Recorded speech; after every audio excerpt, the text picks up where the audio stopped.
Bem-vindos ao JS Conecta, o podcast da JS Brasil. Hoje nós estamos aqui com o Sandro Barradas, com a Cíntia Rangel e com o Felipe Ataíde, ambos da Secretaria Nacional de Políticas Penais, a Senapen, e nós vamos falar sobre uma temática muito importante para a sociedade, né? Que é falar sobre ressocialização e inclusão laboral produtiva de pessoas privadas de liberdade e egressos do sistema prisional. Então, nesse momento, né, muito obrigado a vocês por esse tempo, para a gente poder discutir esse tema tão importante. Se vocês puderem agora se apresentar, falarem um pouquinho de vocês.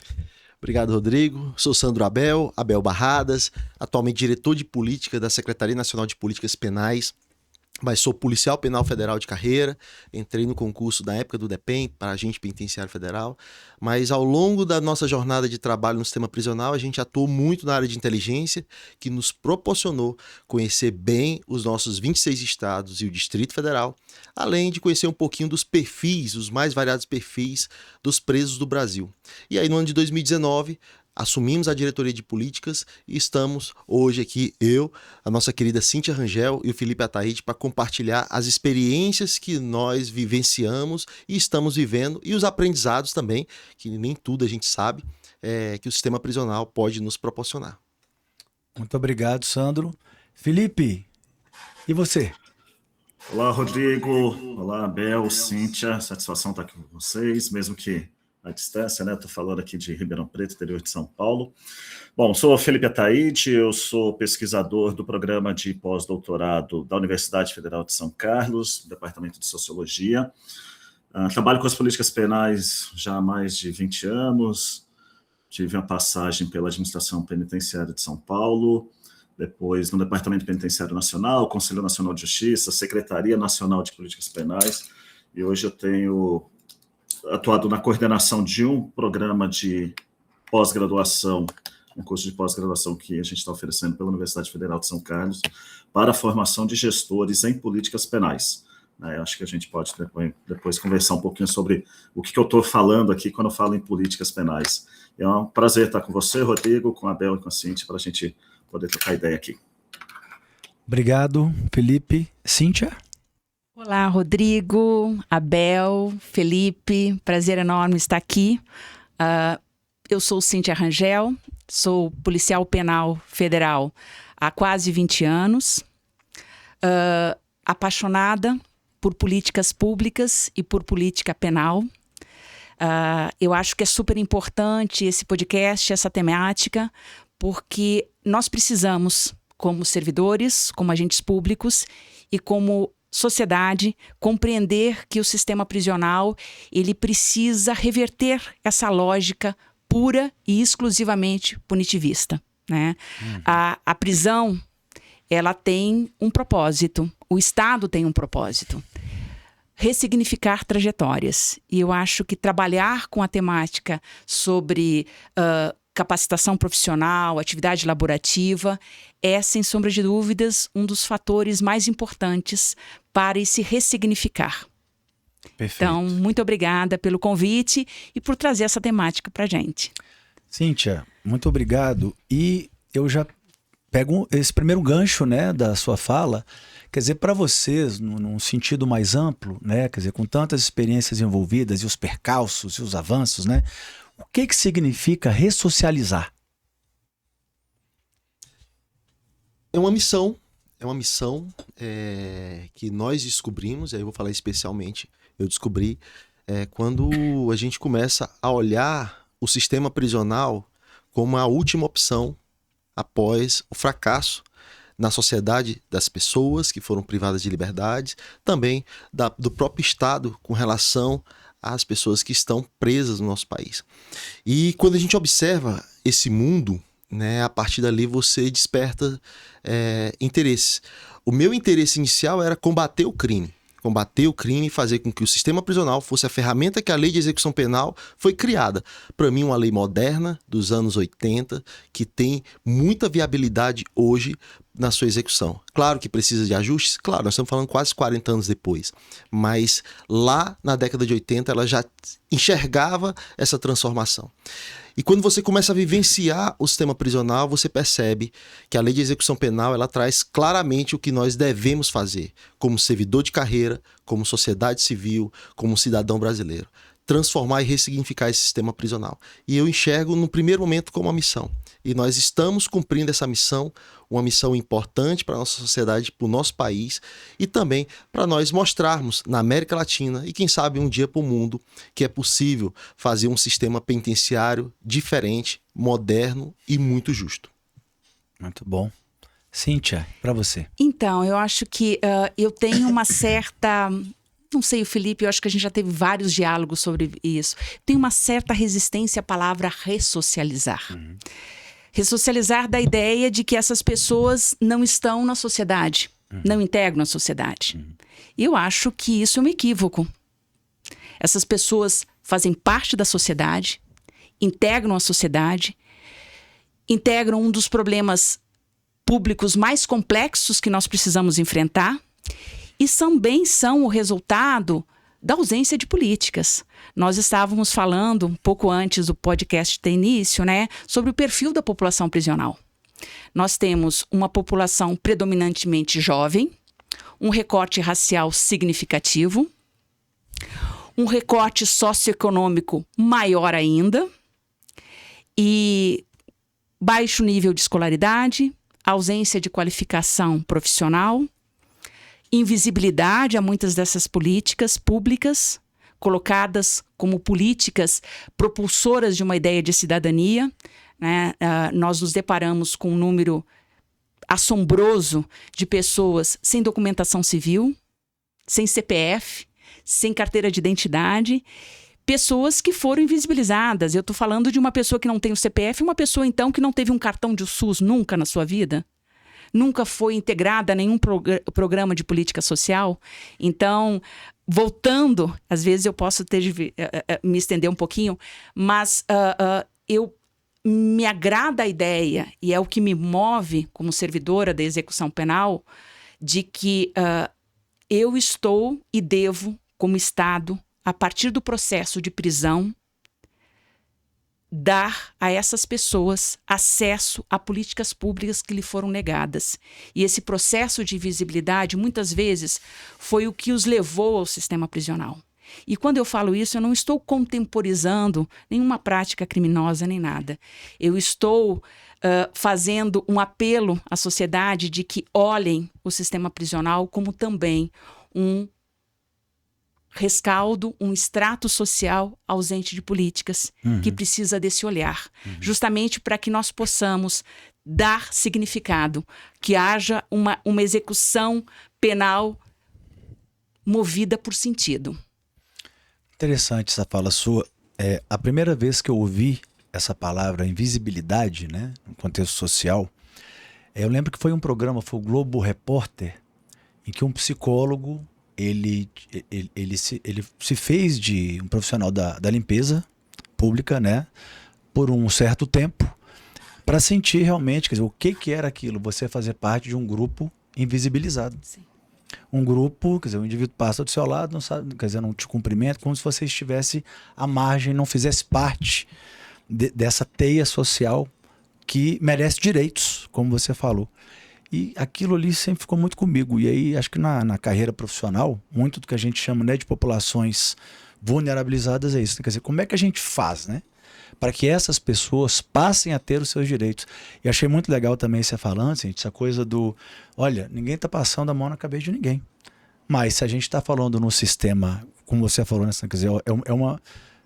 Quer dizer, missão, né? Mas quer dizer, como é que você consegue, nesse sentido, trabalhar uma unidade prisional, penitenciária, enfim, né, de forma que você consiga recuperar a maior parte daquelas pessoas, no sentido que eu falei, ressocializar como, digamos, um não especialista no assunto, mas, quer dizer, para que esse indivíduo ele tenha novas oportunidades, né, para não voltar ao sistema, para que ele seja um elemento que possa contribuir para a sua família, né, quer dizer, afetivamente, produtivamente. Então é bastante importante essa reflexão. E para você, Felipe? Eu queria retomar um pouquinho, né, tanto a fala do Abel como da Cíntia, e insistir, né, naquilo que eu já falei na minha apresentação, da gente entender melhor o que está sendo chamado de políticas penais, né? Primeiro, muito nessa perspectiva que a Cíntia traz, de entender que uma unidade prisional não é algo dissociado, separado, né, da sociedade mais ampla, né? O que aponta, desde o princípio, um equívoco histórico, né, de se construir unidades prisionais, por exemplo, em áreas muito distantes das cidades, o que gera um problema enorme, porque fica difícil dos servidores chegarem para trabalhar, fica difícil dos serviços chegarem para prestar as políticas, né, que são de direito das pessoas. Então, é preciso a gente entender assim, a unidade prisional é um equipamento público que faz parte de um conjunto mais amplo de equipamentos públicos. E por isso que a gente fala em políticas penais como uma política pública específica, que precisa ter as suas diretrizes, precisa ter as suas normativas, precisa ter os seus profissionais, os órgãos de execução dessas políticas, os servidores bem formados, né, para executar essas políticas, e uma política que não pode ficar subordinada a outras políticas públicas. Então, quando o Abel fala, por exemplo, né, eu entrei para o sistema penitenciário querendo combater o crime organizado, mas entendi que não era só isso, o que a gente chama a atenção é a política pública, né, penal, ela dialoga com a segurança pública? Sim, claro, né, a gente sabe que toda essa parte da inteligência é fundamental para a gente poder enfrentar essas coisas que surgiram de dentro da prisão, que são as chamadas facções criminosas, né? Mas ela não se resume a isso, né? A gente está falando de uma política que precisa garantir o direito à educação, o direito ao trabalho, a assistência material, assistência social, a saúde, né? E que, portanto, esses equipamentos públicos chamados unidades prisionais precisam ser atravessados por essas políticas. A saúde tem que estar lá dentro, a educação tem que estar lá dentro, portanto, ela não pode ser dissociada da sociedade mais ampla, né?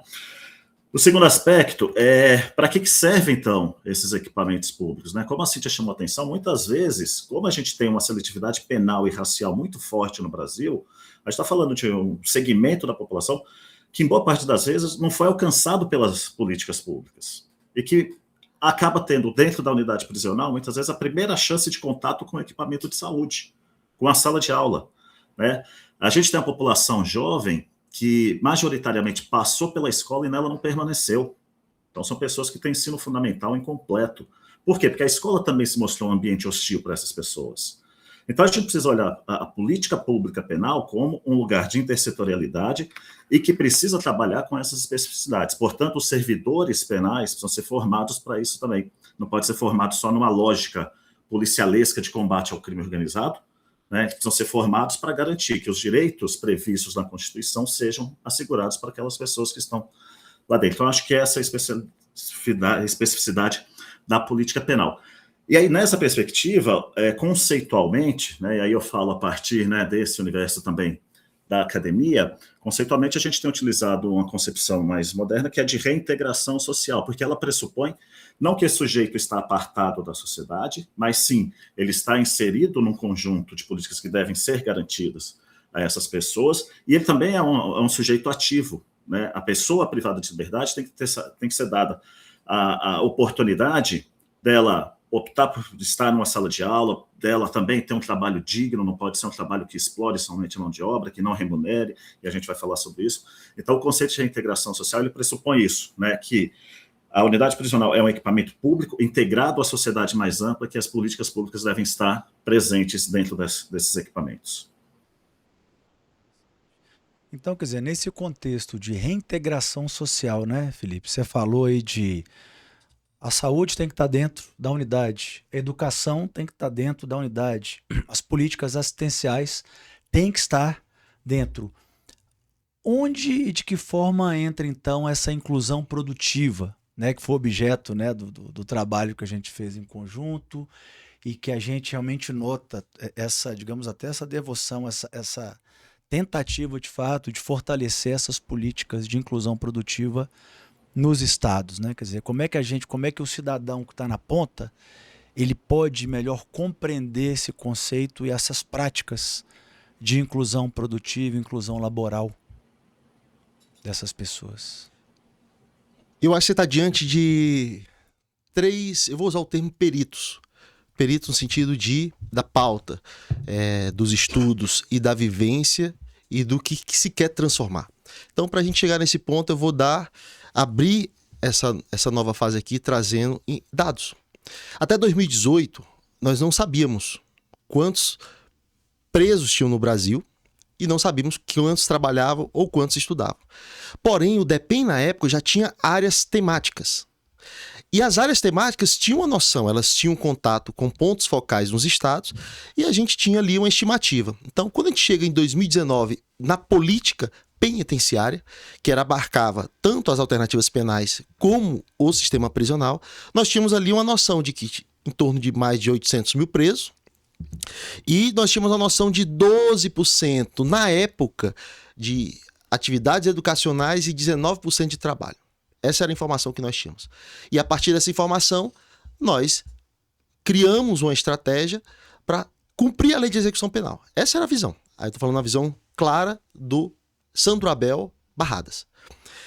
Porém, nós tínhamos um brilhante sistema, que é o nosso SISDEPEN, que está ativo até hoje. E eu acredito que a ferramenta da América Latina não tem nenhum igual no Brasil. Por quê? São 1.400 perguntas. Elas não foram criadas em 2018, em 2019. Elas foram planejadas com o mundo acadêmico, com os operadores do Departamento Penitenciário Nacional e com o Fórum de Segurança Pública.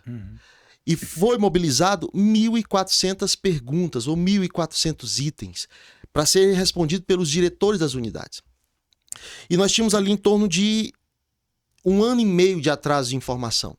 Nós não tínhamos nada oficialmente de 2018, mas nós tínhamos uma noção porque foi publicado o SISDEPEN, o IFOPEN na época de 2016, e com base nele a gente tinha uma noção desse caminhar.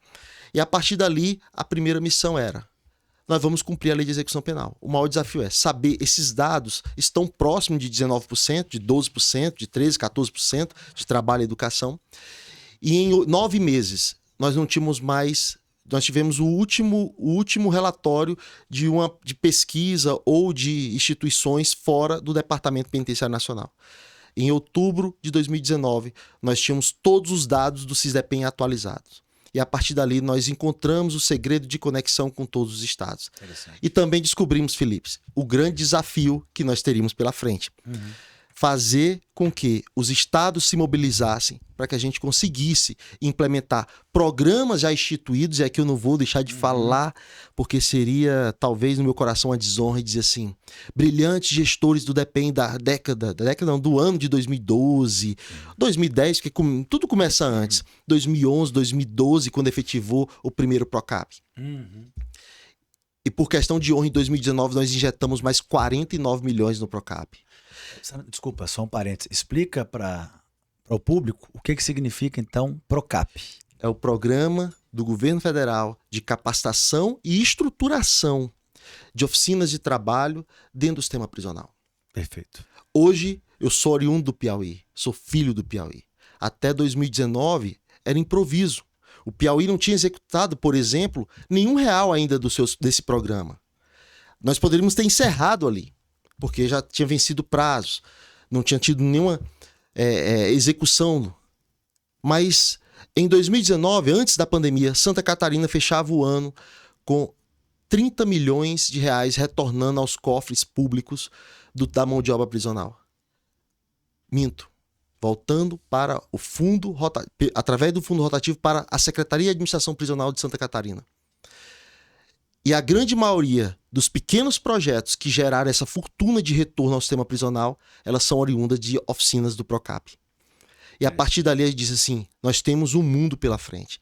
E nós não vamos abandonar, porque nós tivemos ciclo de gestores. Do mesmo jeito que daqui a pouco nós vamos passar e vai vir uma nova geração buscar implementar políticas públicas, penais, penitenciárias e ampliar.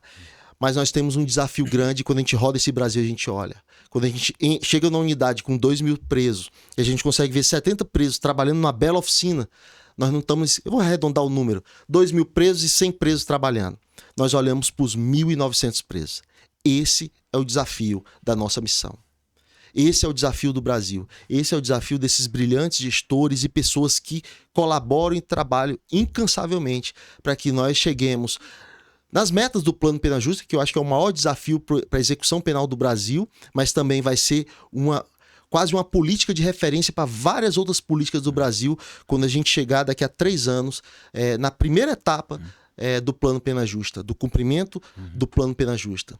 Nós vamos ser referência internacionalmente, porque eu acredito que seja uma das maiores ações sistêmicas de uma política pública executada pelo nosso executivo, com o judiciário, mas também com vários atores que têm o dever de participar desse processo de execução penal e talvez não estejam ativos. E hoje tem uma adesão judicial, mas mais na frente eu falo um pouquinho mais.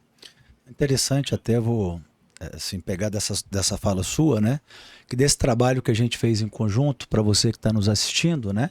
A JS Brasil foi contratada pela Senapen para a gente poder fazer um grande trabalho nacional, né, de diagnóstico dessas políticas, dessas práticas de capacitação, de empregabilidade e de inclusão produtiva, no sentido de enxergar, né, minuciar, quer dizer, o que existe no campo, fazer proposições, e sem a parceria da Senapen isso não teria ocorrido. Isso que você falou muito interessante, Sandro, porque quando você fala dos PROCAPs, né, isso a gente, lá do edital, a gente percebeu, quer dizer, que o que era o antes do PROCAP, o que virou depois do PROCAP, a quantidade, a multiplicidade, né, de práticas, de oficinas, de possibilidades que foram oferecidas e como os estados trabalharam essas práticas dentro de algumas especificidades. Sim. E daí para você chegar a modelos de atuação nos estados mais contundentes.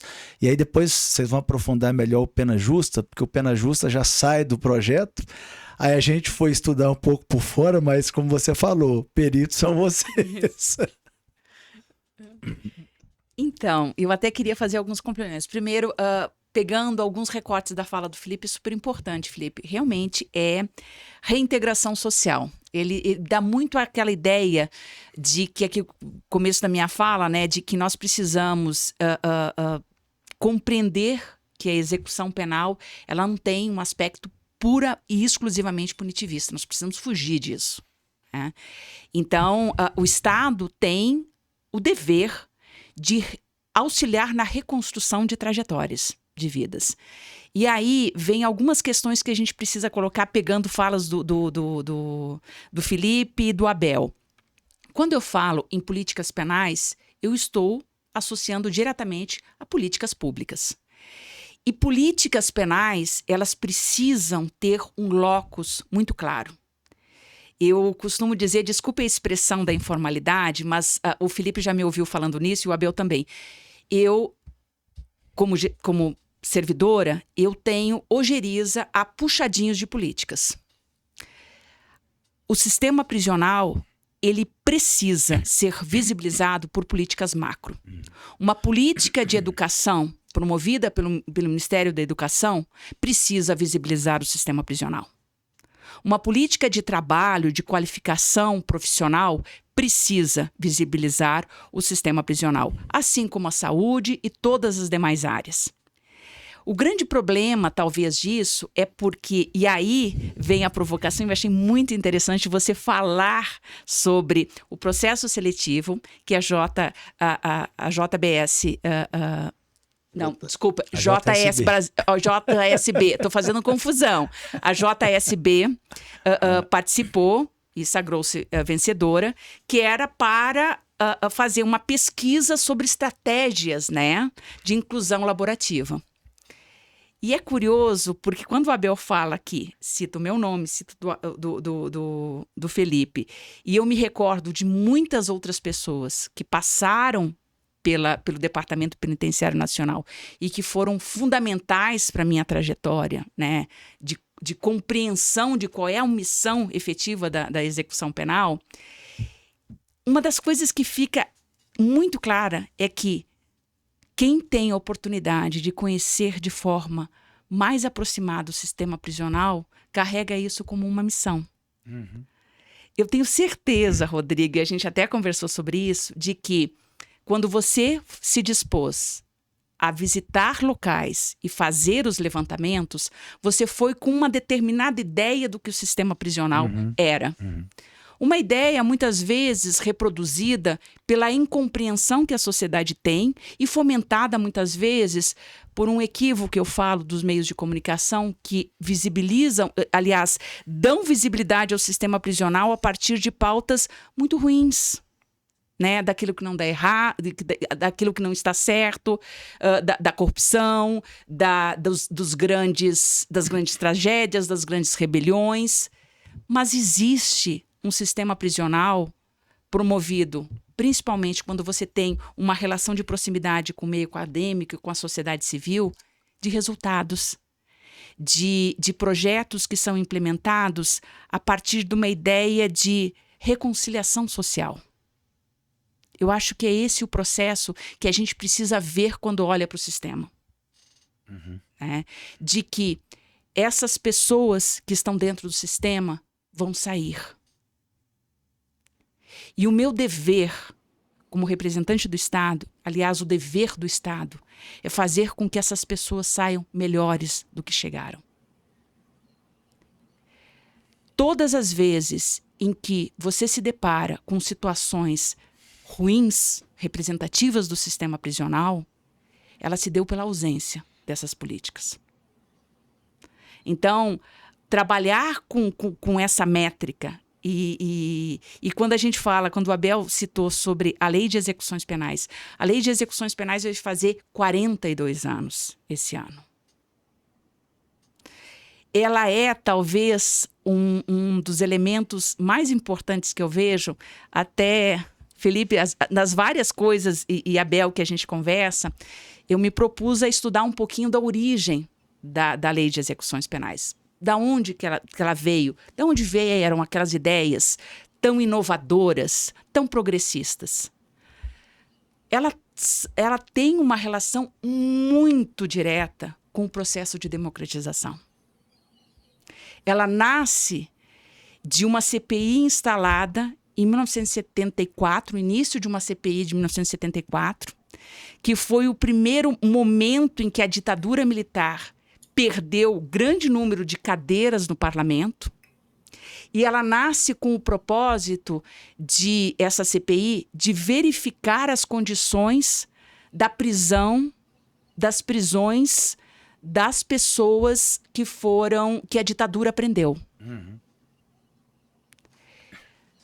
No movimento do governo e da base do governo, essa CPI se amplia e vai verificar as condições do sistema prisional há 42 anos atrás. O relatório da CPI, que é eu brinco, né, é um trabalho muito interessante, ele referencia problemas que eu vislumbro até hoje.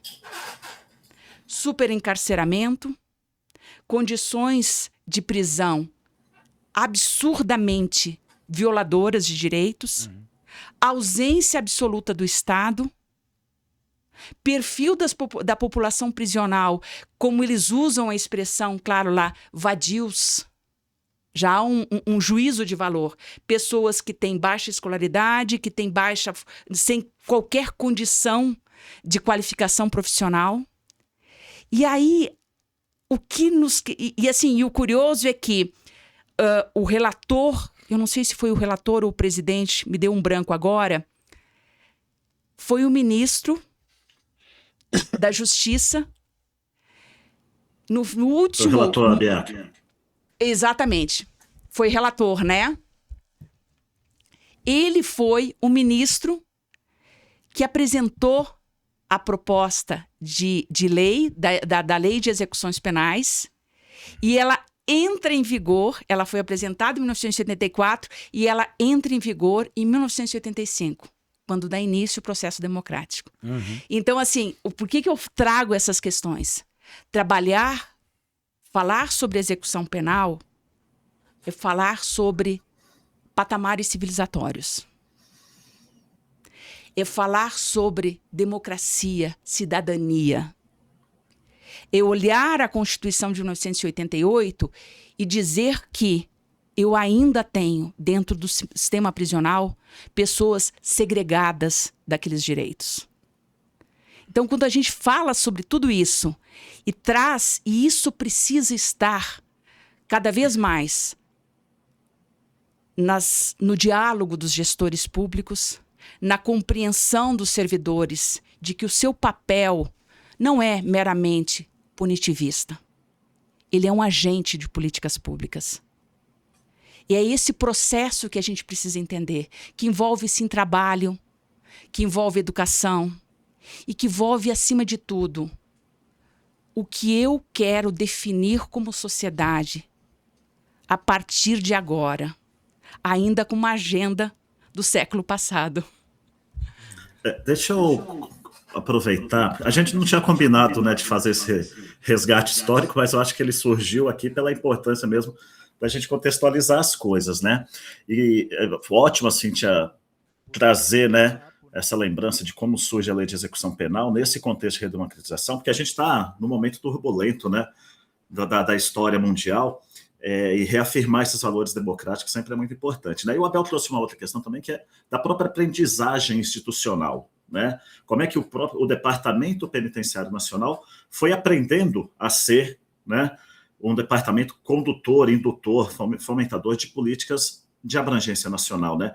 E aí é importante trazer um outro marco, né, que é a transformação do departamento numa secretaria, né, que passa a ser, a partir de 2023, uma Secretaria Nacional de Políticas Penais, um debate que surgiu ainda, eu tive a oportunidade de participar no governo de transição, para o atual governo federal, né?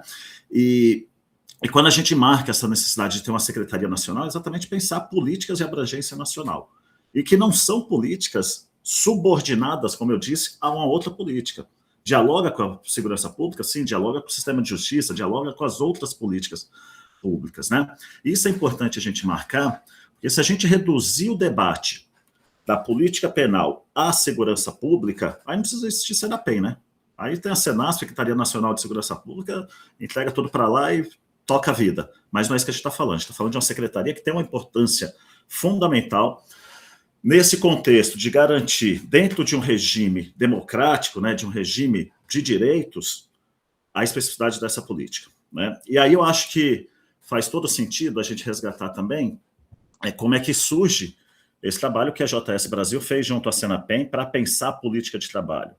Porque o Departamento Penitenciário Nacional, né, como a Abel disse, há 10, 15 anos, veio construindo institucionalmente um arcabouço também de conhecimento sobre saúde, sobre educação, e aí entra, né, a construção também desse conhecimento voltado para a política de trabalho. Porque sem essa produção de conhecimento, a gente não sabe como é que a gente vai intervir na realidade, né? Então é preciso produzir conhecimento, e isso é importante a gente marcar também, porque a gente também vive num momento histórico em que as coisas são muito fluidas e com necessidade de respostas automáticas, né, em que parece que produzir conhecimento perde valor. Mas não, a gente só pode intervir na realidade se a gente conhecer a realidade, né? E aí a importância de pesquisas como essa que a JS Brasil pôde fazer junto à SENAPEM, como outras pesquisas que a gente tem, porque é um processo, né, que vem se acumulando também dentro da Secretaria Nacional de Políticas Penais, para que a SENAPEM tenha condições de intervir adequadamente na realidade. Então, produzir conhecimento sobre a política de trabalho, né, permite a SENAPEM reorientar o funcionamento do PROCAP, pensar que outros projetos são importantes para a qualificação da política de trabalho, como é que a gente avança em termos de normativa. A gente tem todo um debate, a Cíntia tem acompanhado isso mais diretamente, porque existe um decreto, né, de 2018 que instituiu a Política Nacional de Trabalho no âmbito do sistema prisional. E esse decreto ele se tornou já obsoleto, então a gente precisa atualizar, modernizar esse decreto, né, e a SENAPEM vem fazendo esse debate, inclusive, né, junto a outros atores do governo federal e também com a sociedade civil e com o Poder Judiciário, para que a gente possa atualizar o decreto e modernizar a política de trabalho do sistema prisional. Ou seja, produzir conhecimento é o ponto fundamental para que a gente possa intervir adequadamente na realidade, e isso é um processo, né, como o Abel chamou a atenção, de aprendizagem institucional também, né? Então a SENAPEM vai aprendendo ao longo desse processo. E aí, insistindo nisso que a Cíntia traz, né, é importante a gente marcar o debate sobre o Estado Democrático de Direito, né, para que a gente possa olhar para a prisão como esse lugar em que os direitos devam ser preservados, né? Acho que tem todo um segmento da sociedade brasileira que só foi entender a importância disso mais recentemente, né, quando também se sentiu afetada pela prisão, que até então era um debate de que bandido bom é bandido morto, né, que tem que torturar mesmo, né? E agora parece que teve uma guinada aí de entender, não, as pessoas privadas de liberdade são sujeito de direitos. Então, acho que é importante a gente marcar esse debate dentro de um regime democrático.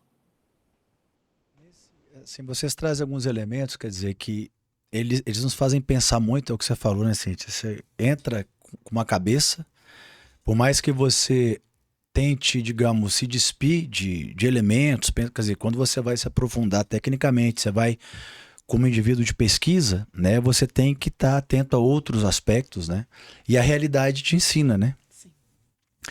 Mas alguns elementos que vocês trazem, para mim, eles são muito importantes para nos fazer pensar além. Quando a gente fala na coisa de trabalhar com a temática, né, que vocês atuam nos tempos atuais, né? Você trouxe esse fundamento histórico que é absolutamente essencial. A gente está falando de democracia, cidadania, algo antes da própria Constituição, né? E que está ali disposto de uma maneira muito clara, né? Os direitos a que todos e todas deveríamos, né, ter acesso, né? O Felipe fala dessa questão, né? Quer dizer, hoje, não é hoje, quer dizer, mas a sociedade é muito fluida hoje, a questão de informação, de realmente, como você falou, Felipe, de soluções prontas, mas eu queria ouvir um pouquinho mais de vocês sobre essa questão, quer dizer, como é trabalhar com uma temática tão complexa, tão difícil, né? Tendo todo um trabalho de formiguinha de um lado, mas um trabalho com estratégias muito fortes de outro lado, né? Você sai de um contexto, 85, a primeira política, vai até você chegar num PROCAP, para depois chegar num Pena Justa, que daqui a pouco vocês vão aprofundar. Mas quer dizer, como é trabalhar com essa temática hoje em tempos tão turbulentos, de tanta polarização, onde muitas vezes uma fala do indivíduo qualquer ali numa mídia social pode talvez atrasar todo um processo de trabalho que esteja sendo realizado para o fortalecimento de uma política pública, né? É desafiador, né? Então, aqui eu não ia falar que ia ser simples, mas o sistema prisional já é desafiador. Então, quando nós olhamos para o que possa estar acontecendo atualmente, ou há 4 anos atrás, ou há 10 anos atrás, o nosso foco está em transformar o sistema prisional. Quando eu falo isso, nós não temos só uma ação, nós temos várias ações. E aí, por isso que eu falo da preciosidade dos nossos dados, SISDEPEN. Porque hoje eu posso dizer, nós temos 10 milhões de atendimentos de saúde dentro do sistema prisional. Hoje eu posso dizer que a gente estava diminuindo a população em celas físicas e unidades prisionais. E nós temos um movimento nos últimos 3 anos que o Brasil nunca viu de combate às facções. E às vezes o que é divulgado cresceu e o Brasil está diminuindo os homicídios. E aí você tem uma população prisional que aumenta o trabalho, não quer dizer que esteja totalmente qualificado, porque para qualificar começa pelo pagamento de salário. E talvez seja um grande desafio, mas o Pena Justa vem para nos auxiliar. Mas do mesmo jeito, quando eu olho para a rebelião de 2014, no Complexo de Pedrinhas do Maranhão, eu digo, hoje é outra história.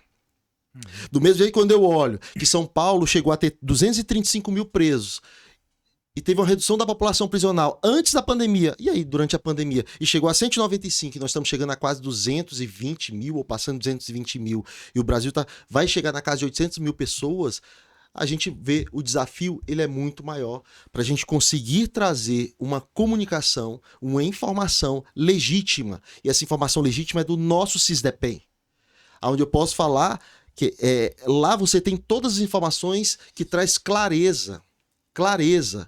E aí eu lhe digo, hoje não existe mais o Complexo de Pedrinhas, hoje é o Complexo de São Luís. Eu lhe digo que o PROCAP transformou mais de 52 oficinas de produção de fábricas de bloco. Mas tudo bem, mas eu posso ir para uma produção de móveis. Os móveis da Defensoria Pública do Maranhão, na sua nova unidade, que deve ter quase 5 anos, todos o mobiliário foram produzidos dentro do sistema prisional. E de onde veio o recurso? Veio, da sua grande maioria, do PROCAP. Como eu posso também trazer, eu já trouxe Santa Catarina, mas eu posso dizer São Paulo, que hoje já bate ali, numa parceria com a FUNAP, quase 50 mil pessoas empregadas dentro do sistema prisional, direto ou indiretamente, dentro e fora. Mas ainda existe o desafio. O Amapá não tem essas oficinas ainda implementadas. O Piauí, que eu trouxe a fotografia, hoje é destaque. Porque o PROCAP está em execução, as unidades estão sendo transformadas pelo PROCAP, dentro dos seus insumos, da produção, e também mostrando a viabilidade que é possível fazer, principalmente na região Nordeste, com essa mão de obra prisional.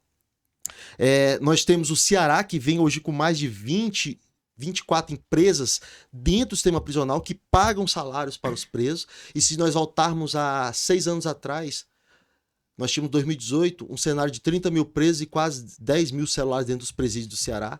E hoje nós temos empresas, nós temos controle, nós temos organização e uma população prisional de em torno de 24 mil. E fazer dizer, diminuiu por causa da pandemia? Não, porque teve assistência jurídica. 2018 encerra o ano com 29.750 presos. Eu arredondo assim para dizer que eu sei os números de cabeça, mas só para chamar a atenção do nosso telespectador. Mas era quase 30 mil presos. Um ano depois, antes da pandemia, o estado do Ceará tinha 25 mil presos. Por que diminui a população prisional? Porque no ano de 2018 teve 2.400 audiências. No ano de 2019 teve 30 mil audiências. Significa que o Judiciário trabalhou 10 vezes mais, o Ministério Público trabalhou 10 vezes mais, o sistema de defesa, defensoria e advogados privados trabalharam 10 vezes mais. Significa que quando a gente fala de assistência jurídica ou de legitimidade, julgar o preso provisório transforma a realidade. E eu posso falar, antecipando um pouco o Pena Justa, que vai ser uma das maiores entregas do Brasil de políticas públicas. Nós só temos a transformação e recursos no sistema prisional porque existe a DPF 347. Se meu Piauí hoje tem equipamentos EPI para os policiais, a sua origem, praticamente todas, é do descontingenciamento do Fundo Penitenciário Nacional, que é o Pena Justa. Só que lá atrás, em 2015 para 2016, através da DPF 347, que só trouxe na época 3 pontos. Julgar preso provisório, eu trouxe aqui um destaque.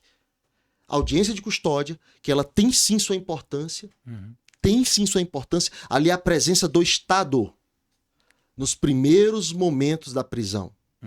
E ela está sendo qualificada. Hoje nós temos uma diretoria de alternativas penais, diretora Maese, e nós temos uma política forte para a porta de entrada, junto com o CNJ, para que a gente possa aperfeiçoar e a sociedade brasileira entender a importância disso. E o último ponto desse contingencial fundo. Felipe Ataíde, Cíntia Rangel.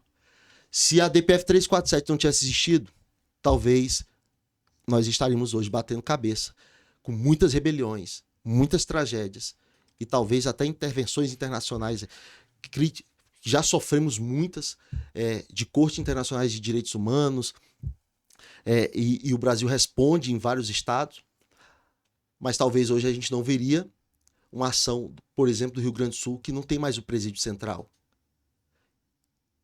Que está em uma das cortes internacionais falava do presídio central. E hoje o Rio Grande do Sul é um destaque nacional e internacional nessa revolução, não só com recursos federais, que agora se torna pouco. Por quê? Porque o Estado nos últimos 4 anos investiu mais de 1,5 bilhão no sistema prisional. E isso vem acontecendo no Mato Grosso, no Piauí e em vários estados. Não é só mais recursos, na sua grande maioria, federal para investimentos e melhorias na política pública prisional e penal. E sim também, hoje a gente começa a ver os estados trazendo essa fotografia e isso nos alegra muito. Mas eu vou passar para a Cíntia, para que a gente possa nos atualizar.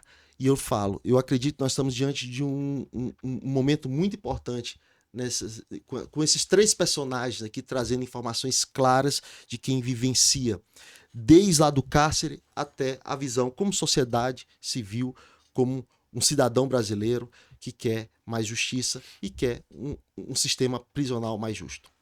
Perfeito.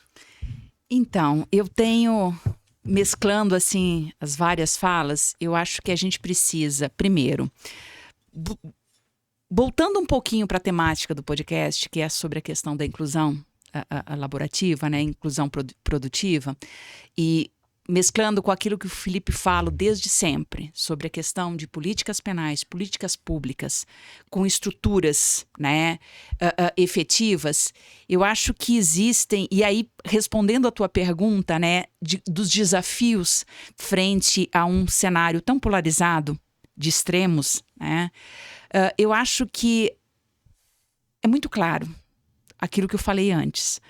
Trabalhar com execução penal é discutir patamares civilizatórios e resistir. Resistir sempre. Retrocessos dentro do sistema prisional são retrocessos sociais que atingem toda a sociedade. Eu não tenho como...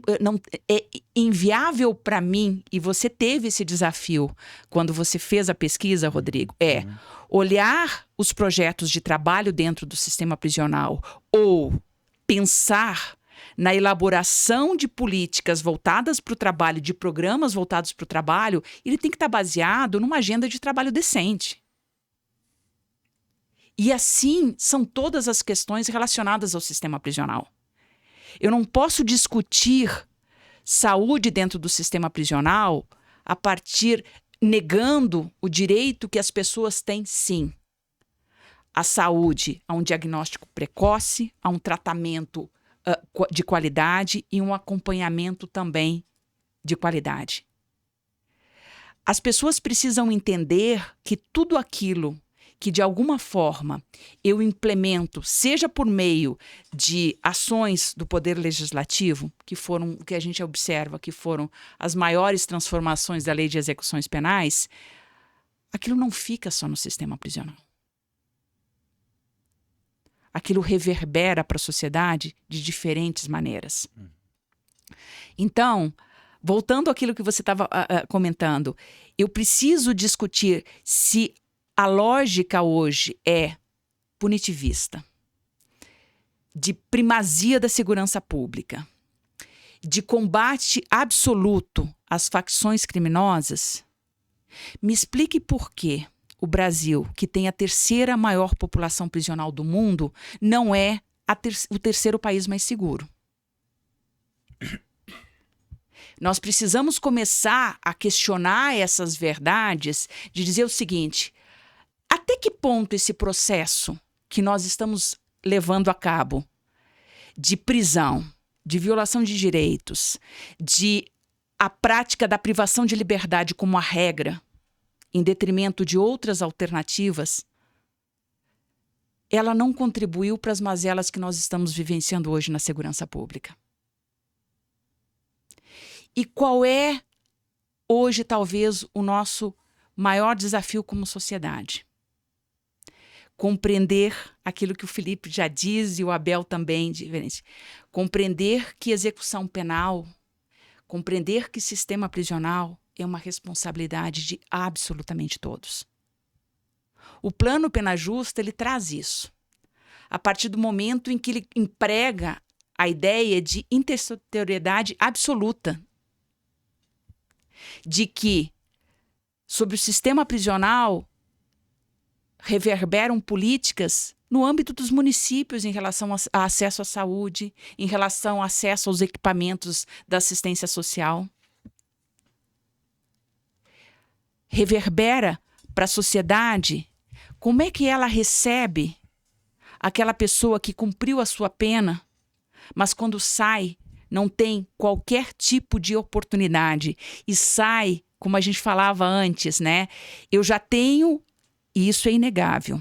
Eu olhar para a população prisional, eu acho que 90%, né, Felipe, são atendidos pela Defensoria Pública. São aproximadamente, se não for 90%, é muito próximo disso. Então, assim, são pessoas com perfil socioeconômico vulnerabilizado. Eu as coloco dentro do sistema prisional e quando elas saírem do sistema prisional, elas vêm com mais um marcador social que é o da estigmatização. E qual é a responsabilidade aí? Eu acho que esse é o ponto que nós estamos falando, né? Eu não estou dizendo que nós precisamos, de alguma forma, esquecer o passado.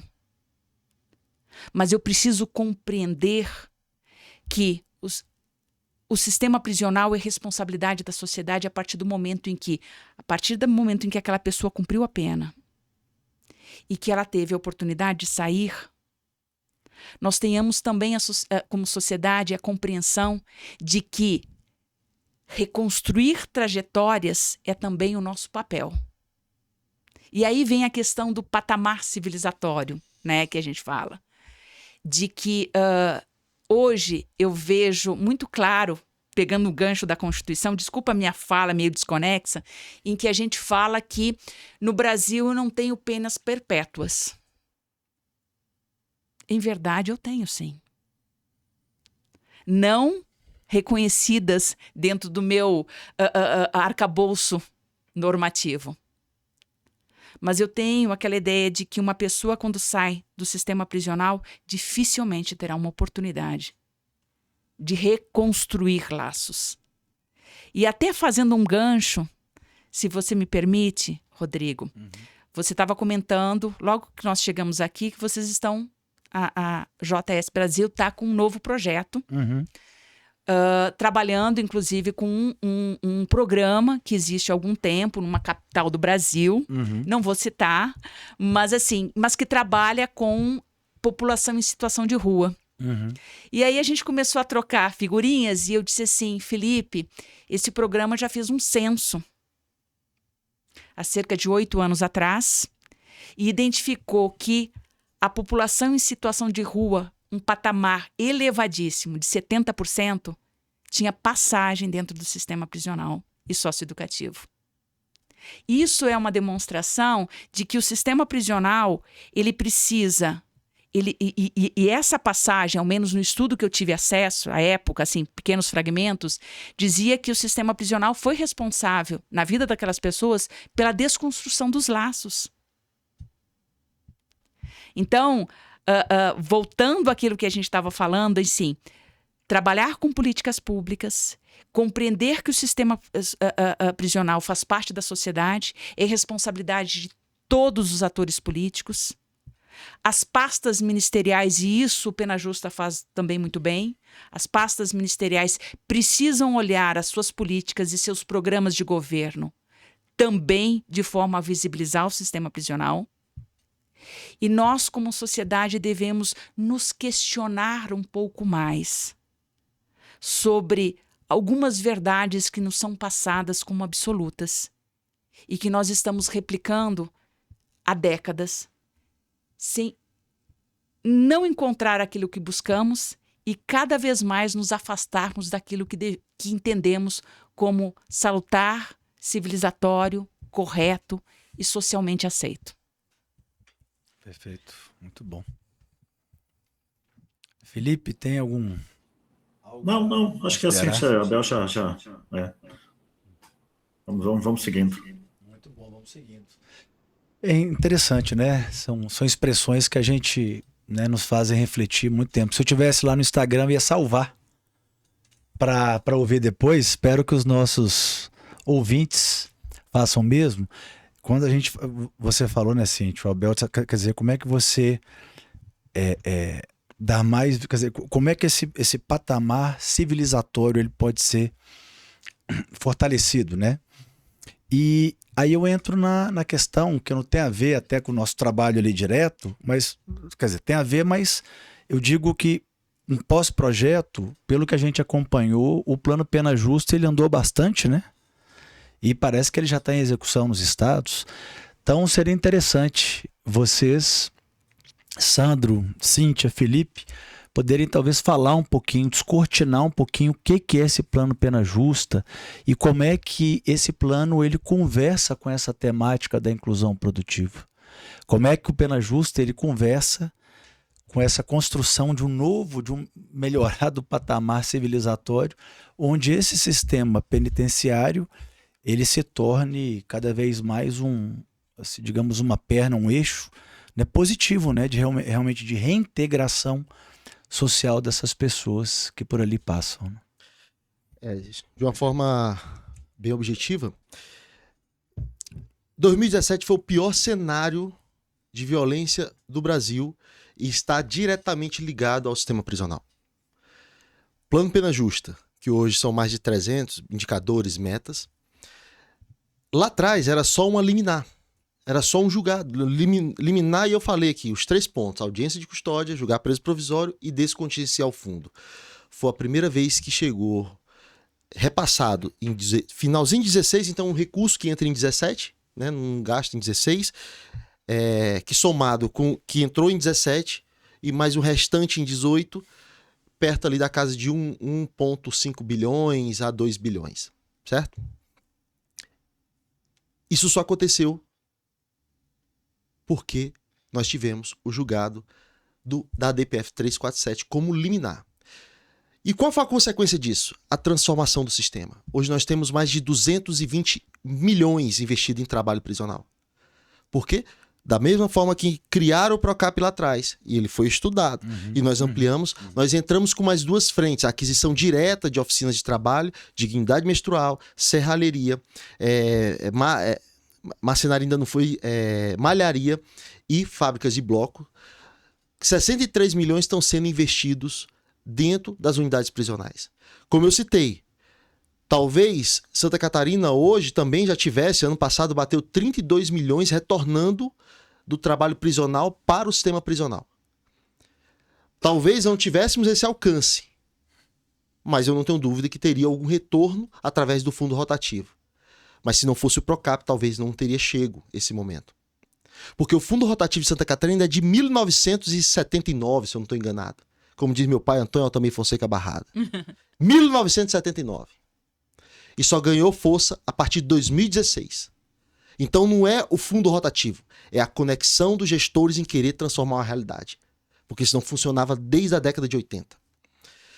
Se não fosse o dinheiro descontingenciado do fundo, nós não teríamos controle de unidades prisionais. E nesses últimos 3 anos, como eu falei, nunca no Brasil se combateu tanto facção criminosa, e isso o resultado é prisão. Então nós estávamos diminuindo, chegamos a ter 642 mil pessoas em celas físicas, e hoje já passamos dos 710, 15 mil pessoas. Mas nós temos hoje mais de 220 mil pessoas em prisão domiciliar. E eu relembro novamente, os crimes de homicídios estão caindo. E no último ano agora, 2025, com o ministro Ricardo Lewandowski, nós tivemos uma redução de menos 11 de queda de homicídio. Algo não está batendo. Porque se eu tenho controle das unidades prisionais, mais de 11 estados não tem mais celular nos seus presídios. Por isso, nós temos possibilidade de aumentar na educação, no trabalho, nas ações, porque é a ocupação dessas pessoas. Falando na fala mais bruta. Mas eu volto para o nosso plano Pena Justa. Imagina com 3 ações. Se eu tenho controle das unidades prisionais, se eu estou avançando na melhoria da estrutura. Roraima, até 2018, o Estado não conseguia entrar na unidade prisional. Hoje, Roraima tem câmera em todos os corredores. Prevenção e combate à tortura. Se eu for entrar em vários assuntos, eu posso trazer vários procedimentos. Polícia penal forte em Roraima. Forte. Os índices, no meio de uma crise com a questão da Venezuela, tendo que implementar uma ala com presos venezuelanos, não sei se em torno de 500 a 600 presos venezuelanos dentro do sistema prisional. O sistema hoje é totalmente controlado. Mas todo o recurso investido para essa reconstrução do sistema prisional foi através da DPF 347, porque se não tivesse esse recurso, não teria acontecido. E aqui do lado está a antiga diretora do Sistema Penitenciário Federal, que coordenou toda essa operação de transformação. Se não tivesse, nós tínhamos diárias para ir para lá, mas se não tivesse o dinheiro da DPF 347, Roraima hoje talvez não teria sido ressignificada. E aí, por fim, nós acreditamos que hoje o olhar é sistêmico para o sistema prisional. Pelo Ministério da Saúde, que já faz uma parceria maravilhosa com a coordenação da Cíntia, junto com a nossa divisão, o nosso chefe Kleb, toda a sua equipe. A equipe de educação. Então, Pena Justa traz mais responsabilidade, mas nós já temos um bom relacionamento com o Ministério da Educação. Estamos aliando a melhoria com o Ministério do Desenvolvimento Social. E o Pena Justa traz essa possibilidade. Por quê? Porque todos os ministérios têm os seus deveres a cumprir com a adesão judicial. E eu digo para você, o Brasil, escrevam, anote ou salve essa mensagem. As pessoas vão procurar querer saber como fizeram essa transformação. E nós vamos dizer, foi através do plano Pena Justa. Então, deixar de olhar para o nome Plano Pena Justa e olhar o que tem dentro do Plano Pena Justa. Eu acho que é uma das maiores ações, que envolve o judiciário, é claro, mas é uma das maiores ações sistêmicas de políticas públicas que o Brasil vai visualizar como resultado daqui a uns anos. Sistema controlado, mas acima de tudo, a lei de execução penal sendo executada na sua essência. E eu creio nisso. E nós temos um Deus, e eu acredito em Deus, que Ele vai nos proteger para que nós consigamos avançar e vencer todas as dificuldades. Porque, como eu falei, não é fácil mexer com o sistema prisional. Precisa ter muita fé, precisa ter muita esperança e precisa ter muita coragem. E nossa polícia penal, nosso sistema prisional brasileiro, as pessoas que contribuem direta e indiretamente com o nosso sistema prisional brasileiro estão engajadas nessa transformação. E o Pena Justa, eu não tenho dúvida, que vai nos auxiliar muito. Já auxiliou através da DPF 347. Se não tivesse esse dinheiro, talvez a gente não tinha feito 10% do que nós fizemos até agora. Agora imagina sistemicamente, com várias instituições que cumprindo a sua responsabilidade e o STF sendo o guarda-chuva de toda essa ação, nos guiando para que a gente consiga trazer mais justiça para o nosso sistema prisional. Então, falar depois do Abel é realmente difícil. Eu acho que o Pena Justa, primeiro, ele tem um fator de grande importância porque ele traz para a discussão pública o sistema prisional, que normalmente ficou relegado, né, Felipe, a determinados segmentos da academia, não é todos, né? Hoje a gente vê muitos setores da academia, né, começando a discutir o sistema prisional, que tem essas suas múltiplas dimensões. Traz o reconhecimento de atores que até então havia uma posição refratária, né? A sociedade civil, ela precisa ser ouvida, ela precisa participar dessas discussões. Ele também situa o sistema prisional ou o estado de coisas inconstitucional como algo de responsabilidade de todos os atores públicos, né? E isso precisa ser colocado sempre que possível e reforçado, né?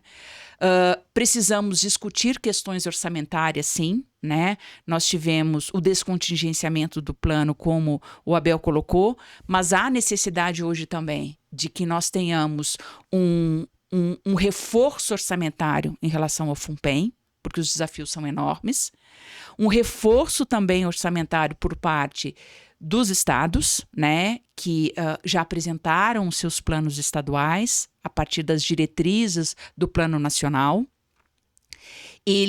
Uma das críticas que eu sempre ouço sobre o Pena Justa é: meu Deus, são 306 metas.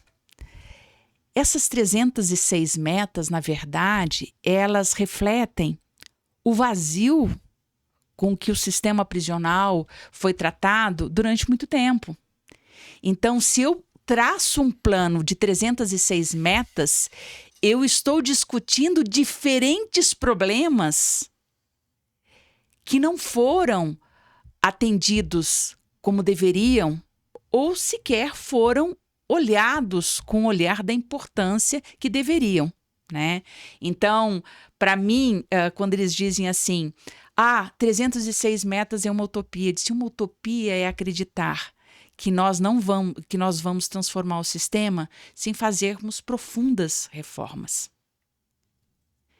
E quando eu falo em profundas reformas, é compreender que o sistema prisional precisa, e aí, se me permitem, precisa de um parlamento que compreenda a sua complexidade, precisa de atores políticos que compreendam que o sistema prisional, como colocado pelo Felipe e pelo Abel, tem sim uma dimensão relacionada à segurança pública, mas não se baseia unicamente, nem se limita unicamente a ela. E terceiro ponto, aí vem um questionamento para a própria sociedade. O que eu quero levar para as minhas futuras gerações? Como é a forma com que eu quero tratar questões relacionadas à segurança pública, à cidadania? E todas as vezes que eu falo essas minhas falas, assim, que eu toco nesses pontos, eu recebo a crítica pessoal.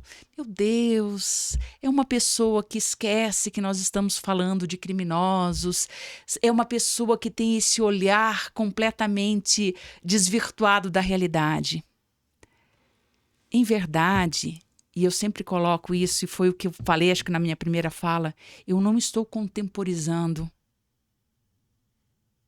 Eu estou só dizendo que o sistema prisional ele precisa se ater, primeiro, a princípios constitucionais.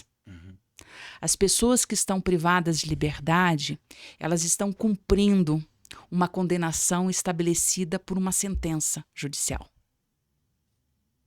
E eu preciso que essa sentença se dê exatamente nos limites constitucionais. Nem mais, nem menos. Eu não estou falando de regalias para determinados grupos e eu não estou falando de violações para outros. Eu quero que o sistema prisional reflita exatamente o que nós temos como princípios civilizatórios, voltando a essa palavra, como princípios fundamentais, e que nós tenhamos consciência das nossas cláusulas pétreas. Não temos pena de morte, nem prisões perpétuas. Essas pessoas precisam voltar para a sociedade melhor. E que seja algo que eu sempre, quando eu entrei para o Departamento Penitenciário Nacional e tive a oportunidade, em 2007, Abel, discutindo sobre o plano diretor do sistema prisional, com as suas metas, né, do PRONASSE, primeiro programa de segurança que aliava questões relacionadas à cidadania, uma participação com a sociedade muito efetiva. Eu lembro que a gente começou a olhar e eu disse, meu Deus, isso não vai ser possível. E eu lembro de ouvir de um diretor, Dr. Maurício Kine, que ele disse assim, lembre-se, o sistema prisional é a última oportunidade que o Estado tem de incluir pessoas, resguardar vidas, reconstruir trajetórias e demonstrar pela sociedade de que ele tem sim um papel fundamental. E é nisso que a gente se baseia, seja na questão do trabalho, seja na questão da saúde, na educação. E dizer também para a sociedade de que atuamos com dificuldades, com limitações. Mas pegando um gancho que o Abel falou, muito do que foi construído e que você viu e se surpreendeu nas tuas visitas em loco, é feito por servidores que acreditam nesse propósito. Por gestores que compreendem que a execução penal é muito maior do que aquela dimensão punitivista ou exclusiva de segurança pública. É entregar para a sociedade, talvez, parâmetros melhores, para que daqui a algum tempo eu não ostente a minha colocação de terceira maior população prisional do mundo, que eu esteja mais próxima de uma sociedade segura. E quando eu falo de sociedade segura, eu preciso falar de justiça social. E é exatamente essas questões que a gente precisa discutir, né? O Felipe falou sobre o curso, né? A pós-graduação e especialização em gestão de políticas penais. Vai ser muito interessante. Nós estamos com um número expressivo de inscritos no Brasil inteiro, porque nós vamos, talvez, fazer uma inversão dessa lógica. É dizer para esses servidores, você é um agente de políticas públicas. O teu papel como agente de execução penal é aquilo que eu sempre brinco assim, eu sou o resultado de um bom trabalho policial, eu sou a certeza do cumprimento de uma execução penal justa. E automaticamente eu também tenho um papel que precisa ser melhor definido. Nós somos uma polícia penal transformada a partir de uma emenda constitucional, mas que atua diretamente com a entrega de políticas públicas. E isso precisa ficar muito claro. Então, são essas as minhas colocações. E dizer que, Rodrigo, o que você produziu em termos de trabalho, ele fomenta hoje muito dos projetos que a gente está implementando. E dizer também aquilo que o Felipe comentou, de que eu não transformo uma realidade se eu não conseguir ter dados fidedignos dela e evidências que me mostrem se aquilo que eu estou fazendo é correto e que me dê coragem para inverter determinadas rotas. E eu acho que é esse o papel que a gente está fazendo. Muito bom. Deixa eu fazer um papel agora aqui professoral, porque a gente está usando um monte de termos, né? E para falar do plano Pena Justa, acho que é interessante a gente esclarecer para quem estiver acompanhando o podcast, né, o que são esses termos todos que a gente está utilizando aqui, que não são tão familiares assim para o grande público, né? O Abel chamou a atenção trazendo a questão da DPF 347, né? Então, só para a gente esclarecer, a DPF é um instrumento jurídico, né, que ocorre dentro do Supremo Tribunal Federal, né, e que é uma arguição de descumprimento de preceito fundamental, né? Então, isso é utilizado quando a gente encontra uma situação de muita desconformidade com o que está previsto na Constituição brasileira. Então, em 2015, o PSOL, Partido Socialismo e Liberdade, ingressou, então, com uma ADPF, né, com essa arguição de descumprimento de preceito fundamental junto ao Supremo Tribunal Federal, sinalizando que o Estado brasileiro não cumpre com a legislação no que diz respeito ao sistema penitenciário, né? E já naquela época, o STF, então, reconheceu o mérito dessa ADPF e declarou, então, que o sistema penitenciário brasileiro está fora da Constituição. Então, isso foi uma tese incorporada que chama Estado de Coisas Inconstitucional. Então, para a gente ir explicando para quem está ouvindo o que são essas palavrinhas, esses termos que a gente está usando, né? Então, em 2015, o STF reconheceu o mérito dessa DPF e declarou: o Estado brasileiro não cumpre com a legislação no que diz respeito àquilo que deve fazer o sistema penitenciário brasileiro. E aí, como uma das medidas de maior impacto naquela época, como disse o Abel, houve o descontingenciamento do Fundo Penitenciário Nacional. Então, vamos lá. O Fundo Penitenciário Nacional, ele é um fundo que arrecada recursos de diferentes fontes, que esses recursos devem ser investidos, então, na política penitenciária, né?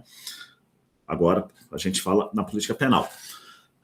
Esses recursos, eles estavam represados, né, e tinha um volume muito grande de recursos, e aí houve uma decisão, então, se eu não me engano, Abel, foi do Alexandre de Moraes, à época, né? Para que fosse descontingenciado aqueles recursos do FUNPEI, então o dinheiro foi transferido para os estados. E a partir de então, proibiu-se que esses recursos ficassem represados no fundo, então eles são transferidos anualmente para os estados, né? E aí, esse processo da DPF foi transcorrendo, né, o julgamento ao longo de 8 anos. Em 2023, o STF conclui o voto final, que vai determinar, então, e aí a grande decisão, né, dessa DPF, ao reconhecer o estado de coisas inconstitucional do sistema penitenciário brasileiro, foi determinar a elaboração de um plano nacional de enfrentamento a esse estado de coisas inconstitucional. E aí que surgiu, então, isso que a gente está debatendo aqui, que é o Plano Pena Justa. O Plano Pena Justa, ele foi inicialmente elaborado, né, pelo Conselho Nacional de Justiça e pela Secretaria Nacional de Políticas Penais, então isso envolve o Poder Judiciário e o Poder Executivo. Houve a participação da sociedade civil por meio de uma consulta pública que foi disponibilizada durante um período, e aí as pessoas, né, os cidadãos, cidadãs e as organizações da sociedade civil puderam contribuir, né, com propostas para esse plano, e houve também uma audiência pública que aconteceu na sede do Ministério da Justiça e Segurança Pública em 2020, acho que 2024. A partir de então, elaborou-se esse Plano Pena Justa, que é um plano que tem 306 metas e que envolve desde a racionalização da porta de entrada, ou seja, uma perspectiva da gente reduzir o ingresso de pessoas no sistema penitenciário e avançar nas outras políticas penais. Então, mais uma vez, eu retomo o conceito de política penal para dizer, a gente não está falando só de prisão, a gente fala também de um conjunto de ações voltadas aí para a racionalização da porta de entrada, com fortalecimento das audiências de custódia, né, que é um instrumento jurídico também, que as pessoas, quando são presas, elas vão ser apresentadas ao Poder Judiciário no prazo de 24 horas, e aí existe a criação de serviços para apoiar o funcionamento dessas audiências de custódia, né, e qualificar a atuação do Poder Judiciário para que possa se investir em outras medidas alternativas à prisão. Então, também tem essa ação de fortalecimento das alternativas penais, né, que são outras medidas que não resultam no encarceramento. O Plano Pena Justa envolve metas, então, para a execução das penas na privação de liberdade, então é qualificação dos ambientes, das unidades prisionais, né, para que sejam ambientes que permitam a execução das políticas públicas e que também não operem acima da sua capacidade. Então, existe aí uma perspectiva também de implantação do que a gente chama de central de regulação de vagas. É só para a gente pensar o seguinte, uma sala de aula, se tem 30 carteiras, ela vai ter no máximo 30 alunos, ela não pode ter 50. A ideia é que também as prisões operem dentro da sua capacidade, né, e não nesse cenário que a gente tem hoje de superlotação. Então, a qualificação também da execução das penas privativas de liberdade, com a garantia da oferta das políticas de educação, de trabalho, de saúde, de assistência social. Então, por isso que ele é um plano que não envolve somente o Ministério da Justiça, mas envolve todos os outros ministérios. E também uma outra linha de atuação, que é para a qualificação da porta de saída, ou seja, quando as pessoas deixam as unidades prisionais, aí o fortalecimento de uma política de atenção às pessoas egressas. Esses são 3 eixos do Plano Pena Justa que se complementam por um 4º eixo, que diz respeito a criar condições de longa duração para que esse estado de coisas inconstitucional não volte a se repetir. Então, a gente está falando aqui de um plano que ele pretende superar o estado de coisas inconstitucional e não permitir que essas condições voltem a ocorrer. Então, mais uma vez, o plano foi elaborado inicialmente CNJ e Senapen, com participação da sociedade civil, e depois os estados tiveram que apresentar os seus planos estaduais e o plano do Distrito Federal. Então, a gente tem 28 planos, né, um nacional, e cada unidade da federação teve que elaborar o seu próprio plano, baseando-se no plano nacional, nas diretrizes determinadas pelo Supremo Tribunal Federal, e agora a gente iniciou, então, um período em que o Estado brasileiro precisa executar esses planos, né? Então, a perspectiva é de 3 anos de implementação dessas medidas para que a gente possa superar, então, esse estado de coisa inconstitucional, com uma responsabilidade do Poder Judiciário, por meio do CNJ, que, então, atende à decisão do Supremo Tribunal Federal para fiscalizar o cumprimento desse plano. E aí eu acho que tem um destaque importante que a gente precisa fazer, porque, assim, a gente já teve ao longo da história brasileira, né, a Cíntia mencionou a CPI lá da década de 70, mas já teve várias outras iniciativas também tentando enfrentar essa condição trágica que é o sistema penitenciário de violação de direitos. E nem sempre isso deu o resultado que se esperava, né? A gente corre o risco de, daqui a 3 anos, não ter tido grande transformação do sistema penitenciário brasileiro, embora o Abel venha apontando as coisas que já estão sendo transformadas, que vêm acontecendo, mas a gente sempre tem esse risco. Então, o que eu quero chamar a atenção é importante que haja, de fato, a mobilização da sociedade, né, que a sociedade brasileira, a sociedade civil esteja engajada nesse movimento, cobrando, né, dos representantes públicos, dos atores institucionais, para que, de fato, esse plano seja implementado e que as condições se transformem, né, para que a gente tenha aí um sistema penitenciário que garanta, né, o mínimo de dignidade da pessoa. É isso. A gente sai até pensa, nossa, é tanta coisa, né, assim que a gente ouve, né, que nos faz refletir, que acho que a gente aprende.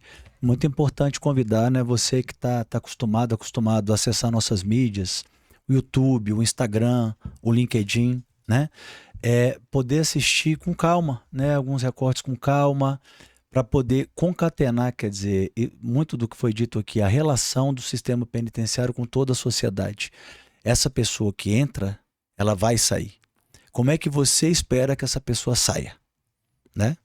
E ninguém está passando a mão na cabeça de ninguém. A gente sabe que tem tipos, né, quer dizer, de crimes completamente diferentes, né? A gente não está discutindo isso. Mas a partir do momento que a pessoa ingressa no sistema, ela tem que sair de lá como? Né? Como é que ela vai ser, como ela será reintegrada, né, a essa sociedade? Então, quer dizer, imagino, tenha ficado muito claro para você que está assistindo, que quanto mais fortes, quanto mais consistentes, quanto mais diversas forem essas políticas de inclusão produtiva e a elas estarem atreladas outras políticas, né, outros braços do Estado, de saúde, habitação, segurança, né, políticas assistenciais, reintegração familiar e tantas outras, a gente obviamente vai ter uma sociedade menos violenta, né, e com muito mais possibilidades de integração em todos os níveis. Quer dizer, como é que nós vamos nos tornar uma sociedade mais civilizada? Uma sociedade, né, em que os indivíduos eles consigam se tolerar, digamos, mais, né, independentemente de credo, de raça, cor, de religião, de partido político, né? Como é que a gente vai ter uma sociedade mais justa, mais equânime, mais distributiva, né? Então acho que a gente está falando disso aqui também, né? Ou fundamentalmente desses aspectos. Então queria perguntar para Felipe, para Cíntia, para Sandro, se vocês teriam uma mensagem final para os nossos ouvintes, os nossos telespectadores. Se vocês me permitem, posso começar? Porque eu acho que eu queria puxar um gancho de algo que você trouxe agora na sua fala, Rodrigo. A política penal, ela não está focalizando o crime. O foco da política penal não é o crime. O crime é uma questão de debate da sociedade, que vai ser definido por meio de lei, aquilo que poderia... O foco da política penal é o sujeito. E como é que o Estado brasileiro tem que cumprir a legislação no que diz respeito à execução das penas. Então, o foco da política penal é fazer com que a lei de execução penal seja executada da forma mais adequada possível àquilo que está previsto no texto constitucional. Então, nosso foco são os sujeitos e não o crime, né? Então, acho que como mensagem final, acho que é um pouco essa perspectiva, né? Que a gente compreenda, né, a prisão como um equipamento público, onde devem ser executadas políticas públicas voltada para a garantia de direitos de todo sujeito que foi alcançado pelo sistema de justiça criminal, né? E a fase da persecução penal, do julgamento, né, do crime, ele é anterior à política penal. É lá do Poder Judiciário, quando a polícia prendeu, foi feito o processo legal de investigação, de inquérito, de apuração, condenou-se a pessoa. Aí entra a política penal na perspectiva assim, de que todo sujeito tem que ter garantido o seu direito. Primeiro, o direito à vida, né, uma vida digna, né, porque morre-se muito dentro dos presídios brasileiros, infelizmente. Então é isso. E o Estado brasileiro precisa ser cumpridor das suas obrigações, porque o que define o crime é exatamente o não cumprimento da legislação. Então, se o Estado brasileiro não cumpre a legislação, ele também está sendo um Estado criminoso. Então, a gente tem que olhar, a sociedade precisa olhar nessa perspectiva de que as prisões precisam ser lugar onde se garantam os direitos das pessoas privadas de liberdade. Eu vou primeiro agradecer essa oportunidade, né? Eu acho que é a primeira vez que eu estou com a Cíntia e o Felipe num podcast, mas é muito feliz desse momento e convidar a todos que acompanham esse canal para acessar o site da Senapem. Eu acho que o melhor recado é esse. Conheça um pouco do trabalho da Senapem, que naturalmente você vai mergulhar na execução penal do Brasil, no sistema prisional brasileiro, e lá você vai encontrar o SISDEPEN. Conheça nossos dados. E a partir daí, eu acredito que a gente consegue colaborar um pouco mais com transparência, com informação. E aí cada pessoa que busca esse conhecimento vai ter as informações necessárias para saber o que nós temos como missão, como legado, né? O que nós estamos falando aqui com muito amor, mas também buscando ser técnicos na nossa fala e esperar que os próximos anos a gente consiga cada vez mais poder compartilhar uma comunicação de que estamos caminhando. Porém, o desafio é muito grande, nós não somos ingênuos a não acreditar nisso, mas nós olhamos para todo o sistema prisional. Nós olhamos para as 1.380 unidades prisionais, incluída aí nossos 5 presídios federais. E eu creio que o Brasil tem permissão para olhar para essas unidades e que a gente consiga trazer no futuro justiça. Justiça para a sociedade, justiça para quem está cumprindo pena e que a gente consiga devolver essas pessoas para a nossa sociedade brasileira de uma forma mais justa e mais eficaz. Então, eu acho que falar depois do Felipe e do Abel sobrou muito pouco, né? Primeiro, eu acho super importante o que foi colocado pelo Abel. Eu acho que a sociedade ela precisa saber um pouco mais do sistema. Então, acessem o site da Senapen, busquem, olhem os dados que nós temos sobre o perfil da nossa população. Nós temos um campo de literatura, né, Felipe, e de obras cinematográficas, documentários, bastante amplo, abordando o sistema prisional. Então, eu acho que é importante ter esse olhar, né? E segundo, aliás, em terceiro, olhem as políticas penais como uma ferramenta, assim, de prevenção à criminalidade e à violência. A gente precisa também, a partir do momento em que eu reconheço as políticas penais como essa ferramenta, com essa capacidade de enfrentamento à violência e à criminalidade, ela requer que nós também invertemos a lógica. Não meramente punitivista, mas de um processo, sabe, robusto e estruturado de reinserção social. Perfeito. Vocês, então, nos autorizam a incluirmos aqui nas nossas mídias sociais todos esses links, né? Uhum. Para que vocês possam melhor conhecer o sistema, né, acessar. São públicos. São todos dados públicos, Pesquisas, né? Informações públicas, pesquisas. Vídeos do YouTube que estão hoje com acesso público, né? Obras também. Porque eu acho que é importante. Hoje, sistema prisional é uma preocupação de todos nós, né? Segurança pública é o principal tema hoje que vai orientar inclusive os processos, né, eletivos que temos pela frente, né, e precisamos abordar isso sobre diferentes dimensões, né? Não aceitar puramente aquele discurso engajado, aquele discurso que eu brinco de pequenos recortes, mas de compreender a sociedade de uma forma mais ampla, né? E que tem dimensões relacionadas a marcadores sociais, a dimensões sociais e também a oportunidade da sociedade de dizer eu faço parte disso, eu sou também um elemento de mudança. Perfeito. Então é isso. Novamente agradecer Sandro, Cíntia, Felipe pela participação no podcast de hoje. Vocês, então, vão encontrar os recortes, né, os cortes, aliás, desse podcast de hoje no nosso Instagram. Vão ver também o vídeo completo no YouTube e todos os links que foram aqui citados estarão também na bio nas nossas mídias sociais. Um abraço para todo mundo e até a próxima. Muito bom.